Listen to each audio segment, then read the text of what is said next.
የዘወትር አክብሮታዊ ሰላምታችን በያላችሁበት ድረስ ወደ ሸገር ሳይንስ ቤተሰቦች እንደምናላችሁ የሰዓቱ የመረጃ ጥንቅራችን እንሆ ተጀመረ። በዕለቱ የመረጃ ጥንቅራችን እንደተለመደው ወቅታዊ ጉዳዮችን በዝርዝር የምናስደምጣችሁ ይሆናል። አበይት ነጥቦችን አስቀድመን እናስታውቃችሁ።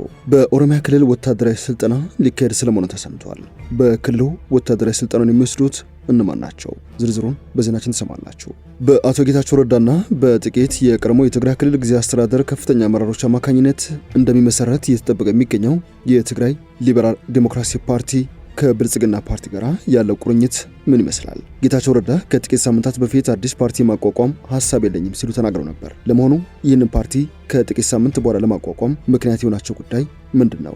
ሌላኛው የጥንቅራችን ትኩረት ይሆናል። ጠቅላይ ሚኒስትር አብይ አህመድ ዋጋ ሳይከፍል የተለወጠ አንዳች ሀገር የለም፣ ለመጪው ትውልድ ስንል መስዋዕትነት ለመክፈል አሁንም መዘጋጀት አለብን ሲሉ ያቀረቡትን ጥሪ እንመለከታለን። የፌዴራል ፖሊስ ስዩም ተሾመ የተባለውን ግለሰብ ካለበት ይዞ ፍርድ ቤት ማቅረብ እንዳልቻለ አሁንም ተሰምቷል። በዚህ ምክንያት የከፍተኛ ፍርድ ቤት ዳኞች ግለሰቡ ችሎት ካልቀረበ ስራችንን እስከ መልቀቅ ድረስ እንገደዳለን ሲሉ የሞገቱበትን የችሎት ውሎም የምናገራችሁ ይሆናል። ሌሎች ወቅታዊ ጉዳዮች የጥንቅራችን ትኩረት ናቸው። እንደተለመደው ያደመጣችሁን አብራችሁን ቆዩ ስንል በአክብሮት ጋበዝን። ወደ ቀዳሚ ጉዳያችን እናምራ።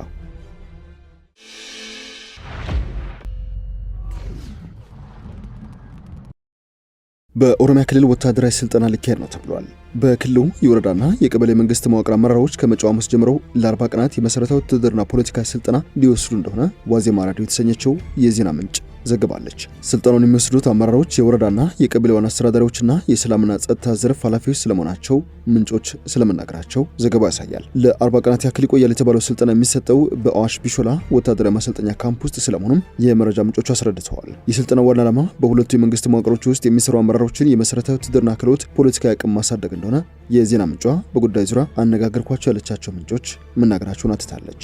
በቀድሞ የትግራይ ክልል ጊዜያዊ አስተዳደር ፕሬዝዳንት ጌታቸው ረዳና በጥቂት የጊዜያዊ አስተዳደሩ ከፍተኛ አመራሮች አማካኝነት የሚቋቋም የትግራይ ክልል ወጣቶች እንደዚሁም ባለሀብቶች ጭምር በአባልነት እንደሚሳተፉበት ይፋ የተደረገ አንድ የፖለቲካ ፓርቲ ሊቋቋም ስለመሆኑ በትላንትናው ዕለት ይፋ ሆኖ ነበረ። ለመሆኑ ይህ ፓርቲ ከገዢው ብልጽግና ጋር ያለው ግንኙነት ምን ይመስላል?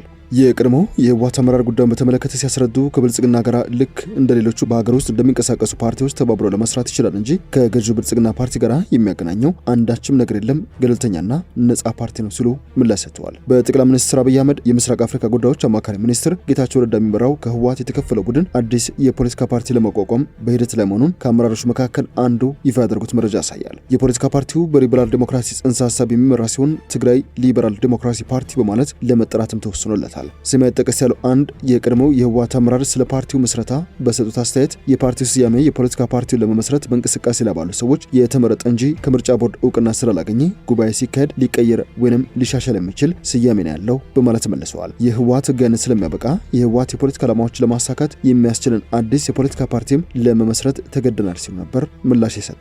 የፓርቲው ህገ ደንብና ፕሮግራሞቻችንን አርቅቀን ጨርሰናል፣ አሁን ላይ የደጋፊዎቻችን ፊርማ በማሰባሰብ ላይ እንገኛለን ብለው ነበር። የኢትዮጵያ ምርጫ ቦርድ ያስቀመጣቸው መስፈርቶች ገና ስላልተሟሉ እስካሁን ድረስም ለቦርዱ በይፋ የቀረበ ጥያቄ የለም ሲሉ ሞግተዋል። የኢትዮጵያ ምርጫ ቦርድ ቡድኑ ለምዝገባ እየሄደበት ያለውን ሂደትም በቅርብ ያውቃል ባይ ናቸው። ፖለቲካው ፓርቲው ክልላዊ ፓርቲ ነው። ከኢትዮጵያ ምርጫ ቦርድ በግንቦት የመጀመሪያ ወር ላይ ቅድመ እውቅና እናገኛለን ብለን እንጠብቃለን ሲሉ ምላሽ ሰጥተዋል። የትግራይ ጊዜያዊ አስተዳደር የአንድ ዓመት ጊዜ ካበቃ በኋላ ክልላዊ መንግስትን ለመመስረት በሚደረገው ምርጫ እንሳተፋለን። ከኢትዮጵያ ምርጫ ቦርድ እውቅና ካገኘ በኋላ ከባለሀብቶች እስከ ቀን ሰራተኞች ድረስ በአባልነት እንደዚሁም በአመራርነት ተቀላቅለው ሊሳተፉበት ይችላሉ ሲሉም ምላሽ ሰጥተዋል። ለመሆኑ የትግራይ ክልል የቀድሞው ፕሬዝዳንት ጌታቸው ረዳ ከጥቂት ሳምንታት በፊት ሰጥተውት በነበረው ቃለ ምልልስ አዲስ የፖለቲካ ፓርቲ ማቋቋም ሐሳብ ወይንም ፍላጎት የለኝም ሲሉ ምላሽ ሰጥቶ ነበር። ከነዚህ ጥቂት ሳምንታት በኋላ ይህንን አዲስ የፖለቲካ ፓርቲ ለማቋቋም ምክንያት የሆናቸው ጉዳይ ምንድነው?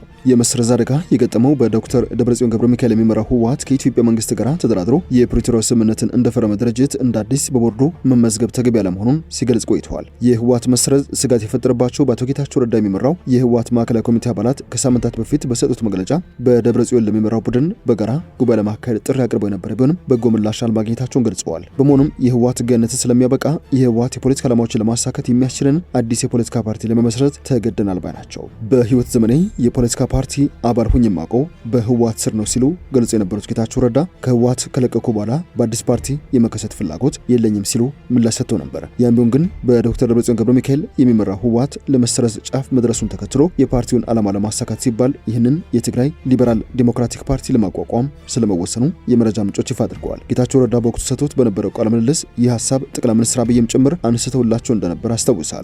ምክትላቸው በነበሩበት ጠቅላይ ሚኒስትር አብይ ከህወሓት ጋር እየተጣላችሁ እየተካሰሳችሁ ከምትቀጥሉ ለምን በጌታቸው ረዳ የሚመራ አዲስ የፖለቲካ ፓርቲ አታቋቁሙም የሚል ሐሳብ ቀርቦልኝ ነበር ሲሉ ይናገራሉ። ነገር ግን በወቅቱ የሰጡት ምላሽ ህወሓት ከነበርካታ ችግሩ እንዲስተካከል አድርጎ መቀጠል ነበር የሚፈልገው ሲሉ መልሰው እንደነበር አስታውሰዋል።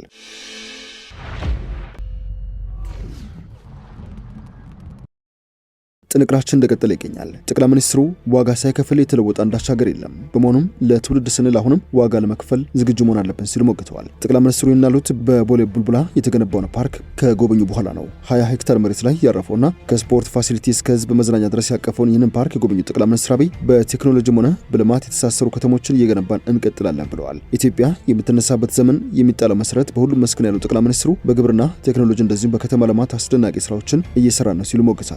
ለዚህ ደግሞ በእርሻ ስንዴና ቡና፣ በማዕድን ወርቅ፣ በቴክኖሎጂ ሞባይል ባንኪንግ የአንድ መስኮት አገልግሎት የሚሰጠውን መሶብ፣ በቱሪዝም እንደዚሁም በሌሎች ዘርፎች የተቋም ግንባታ ስራዎች የኢትዮጵያን ማንሰራራት እውን እየሆነ መምጣቱን የሚያሳዩ ተግባራት ናቸው ሲሉ ተናግረዋል። እንደዚህ አይነት ስራ ሰርተው ያለፉ መሪዎች ዋጋ ሲከፍሉ ያሳደጓቸው ሀገራት የሉም ያሉት ጠቅላይ ሚኒስትሩ ለዚህ ደግሞ ኢትዮጵያ ይህንን ፈለግ እየተከተለች ትገኛለች ባናቸው። ጠቅላይ ሚኒስትሩ ለዚህ እንደ ምሳሌ የጠቀሷት አሜሪካንን ከዚህም ባለፈ ሌሎች መሪዎች ህዝብ ዋጋ እንዲከፍል አድርገው ለትውልድ የላቀ ስራ የተሰራባቸውን ሀገራትም እንደ ምሳሌ ጠቅሰዋል። ሀገር ለመስራት የሚከፍለውን ዋጋ ለልጆቻችን የሚደረግ ኢንቨስትመንት እንደሆነ አስበን በቀና ልቡና ሀገራችንን እንድንሰራ አድራ ማለት ፈልጋለሁ ሲሉም ጠቅላይ ሚኒስትሩ ጥሪ አቅርበዋል። የፌዴራል ፖሊስ አሁንም በድጋሚ ስዩም ተሾመ የተባለውን አክቲቪስት ወይንም ግለሰብ ችሎት ማቅረብ እንዳልቻለ ይፋ አድርጓል። በዚህም የተነሳ የከፍተኛ ፍርድ ቤት ዳኞች ስራችንን እስከ መልቀቅ እንገደዳለን ሲሉ የሞገቱበት አነጋጋሪ ችሎት ተካሂዷል። ስዩም ተሾመ የተባለውን ግለሰብ የፌዴራል ፖሊስ ማቅረብ ካልቻለና ስማችንን ማጉዶፍ የሚቀጥል ከሆነ ስራችንን ልናቆም እንገደዳለን ባይናቸው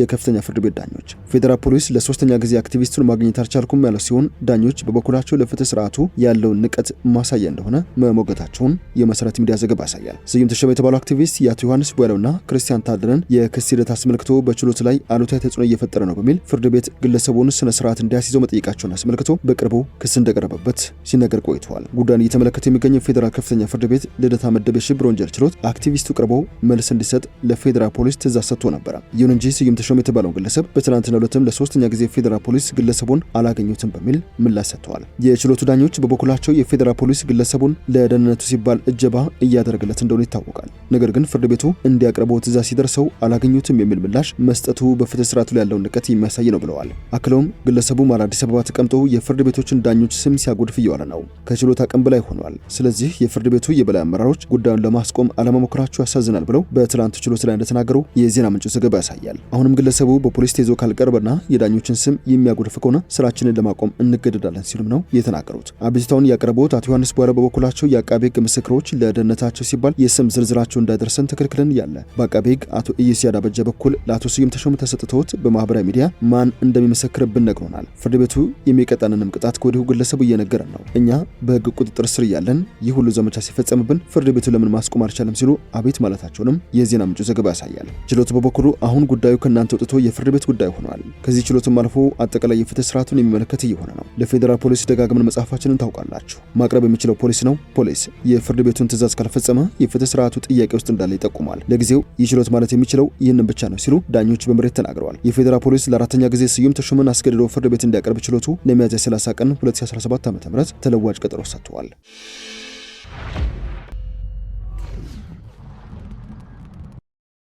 በመጨረሻ የውጭ ጉዳይ እንመልከት። የሶማሌላንድ መንግስት ከነገ ጀምሮ ህጋዊ ሰነድ የሌላቸው የውጭ ዜጎች ሀገሪቷን ለቀው እንዲወጡ ትዕዛዝ አስተላልፈዋል። የሶማሌላንድ የአገር ውስጥ ደህንነት ሚኒስቴር ዛሬ ባወጣው መመሪያ መሰረት ሰነድ የሌላቸው በሙሉ በ3 ቀናት ውስጥ ሀገሪቷን ለቀው መውጣት እንደሚገባቸው አሳስበዋል። በ3 ቀናት ውስጥ ለቀው የማይወጡ ከሆነ ግን አስፈላጊውን እርምጃ እንደሚወስድም ያስጠነቅቀው። በሚኒስትሩ ፍርሚያ የወጣው ይህ መመሪያ የተለያዩ በሀገሪቱ ውስጥ የሚገኙ ተቋማት ይህንን እንዲያስፈጽሙም ትዕዛዝ ይሰጣል። በሶማሌላንድ ውስጥ በርካታ ኢትዮጵያን በህጋዊም ሆነ በህገወጥ መንገድ የሚኖሩ እንዳሉ የሚታወቅ ነው። ከዚህም ባለፈ የጅቡቲ መንግስትም የመኖሪያ ጊዜያቸው ያለቀ ኢትዮጵያን ሀገሪቷን ለቀው እንዲወጡ ከሰሞኑ ያስተላለፈው ትዕዛዝ በኢትዮጵያና በጅቡቲ መካከል የዲፕሎማሲ ግንኙነቱን ሊያሻክር የሚችል ከጅቡቲ ጀርባም የሶስተኛ ወገን ሀገር እጅ እንዳለበት የሚያሳይ ክስተት ነው በሚል ሲነገር መቆየቱ የሚታወስ ነው። የሱዳኑ ጀነራል አልቡርሃንና የግብፁ ፕሬዝዳንት አልሲሲ ከጦርነቱ በኋላ ስለሚኖረው መልሶ ግንባታና የውሃ ደህንነት በካይሮ መወያየታቸው የቀጠናው መነጋገሪያ ርዕሰ ነጥብ ነው። የሱዳኑ መሪ ጀነራል አብዱል ፈታህ አልቡርሃን እንደዚሁም የግብፁ ፕሬዝዳንት አብዱል ፈታህ አልሲሲ ከትናንት በስቲያ በካይሮ መወያየታቸውን ተከትሎ የሁለቱም ሀገራት ይፋ መግለጫዎችን የተመለከቱ መረጃዎችን አውጥተዋል። ውይይቱ ያተኮረው በሱዳን ከጦርነት በኋላ በሚኖረው መልሶ ግንባታና የውሃ ደህንነት ላይ ያተኮረ ነበር ተብሏል። አልሲሲ አልቡርሃንን በካይሮ ዓለም አቀፍ አውሮፕላን ማረፊያ ተቀብለው ወደ ኢቲያዲያ ቤተመንግስት ከማምራታቸው በፊት የሁለቱም ሀገራት ልዑካንን ያሳተፈ ዝግና ሰፊ ንግግር አድርገዋል። የሱዳን ገዢው ሉዓላዊ ምክር ቤት በመግለጫው እንዳስታወቀው ድርድሩ የሁለትዮሽ ግንኙነቶችንና በተለያዩ መስኮች የጋራ ትብብርን ለመደገፍ እንደዚሁም ለማጎልበት ያለመ ነው ብለዋል። በማከልም ውይይቶቹ ግብጽ በሱዳን ጦርነት የወደሙትን መልሶ ለመገንባትና መልሶ ለማቋቋም በሚደረገው ጥረት የበኩሏን አስተዋጽኦ ልታደርግ እንደምትችል ነው የምክር ቤቱ መግለጫ ያስታወቀው። ሁለቱ ወገኖች ውህደቱን ለማሳደግ በጤና፣ በግብርና፣ ኢንዱስትሪና በማዕድን ስራዎች ላይ ከትብብር ጎን ለጎን የኤሌክትሪክ ትስስር፣ የባቡር መስመር እንደዚሁም የንግድ ልውውጥን ጨምሮ በጋራ ፕሮጀክቶች ላይ ተባብሮ ለመስራት መስማማታቸው ነው ያከለው። ድርድሩ የሱዳን ጦር በተለይም የሱዳን ዋና ከተማ ካርቱምን መልሶ ለመቆጣጠር ያሳየውን እድገት የሚዳስስ መሆኑን በመግለጫው አመላክቷል። አልቡርሃንና አልሲሲ በጦርነት ቀጠና ውስጥ ለሚኖሩ ሱዳናውያን አስፈላጊውን ድጋፍ ለማድረግም የሚደረገውን ጥረት አጠናክሮ መቀጠል እንዳለበትም ተስማምተዋል። መሪዎቹ በአባይ ወንዝ ተፋሰስና በአፍሪካ ቀንድ ላይ በማተኮር በቀጠናዊ ጉዳዮች ላይም ሀሳባቸውን የተለዋወጡ ሲሆን የሁለቱም ሀገራት የውሃ ደህንነትን ለመጠበቅ ቅንጅትን ለመቀጠል መስማታቸውን የምክር ቤቱ መግለጫ አሳይተዋል። በሱዳን በኩል ከተሳታፊዎች መካከል የውጭ ጉዳይ ሚኒስቴር ምክትል ጸሐፊ ሁሴን አላሚን፣ የጠቅላላ የስለላ አገልግሎት ዳይሬክተር አህመድ ኢብራሂም ሙፋደል፣ የስለላ ባለስልጣን ዳይሬክተር መሐመድ አሊ ሳቢርና በግብጽ የሱዳን አምባሳደር ኢማድ ኤዲዳን ይገኙበታል። አልቡርሃን ከግብጽ ጋር ያለውን ግንኙነት እንደ ሉዓላዊ ምክር ቤት ገለጻ ከሆነ ስልታዊ፣ ታሪካዊና ስር የሰደደ ነው። ካይሮ ለካርቱም በዓለም አቀፍ መድረኮችና ለሱዳን የመንግስት ተቋም የምታደርገውን ድጋፍንም ማድነቃቸው ነው መግለጫ ያተተው። አልሲሲ የግብጽ ጽኑ ድጋፍ ለሱዳን መረጋጋትና የመንግስት ተቋማት በመልሶ ግንባታ ከፍተኛ አስተዋጽኦ እንደሚኖረው ማስረዳታቸውንም መረጃው ያሳያል። የተወደዳችሁ የሸገር ታይምስ ቤተሰቦች የሰዓቱ የመረጃ ጥንቅራችን ያዳመጣችሁትን ይመስላል። ስለሰማችሁን አመሰግንን። በያላችሁበት ሰናይ ጊዜ ይሁንላችሁ።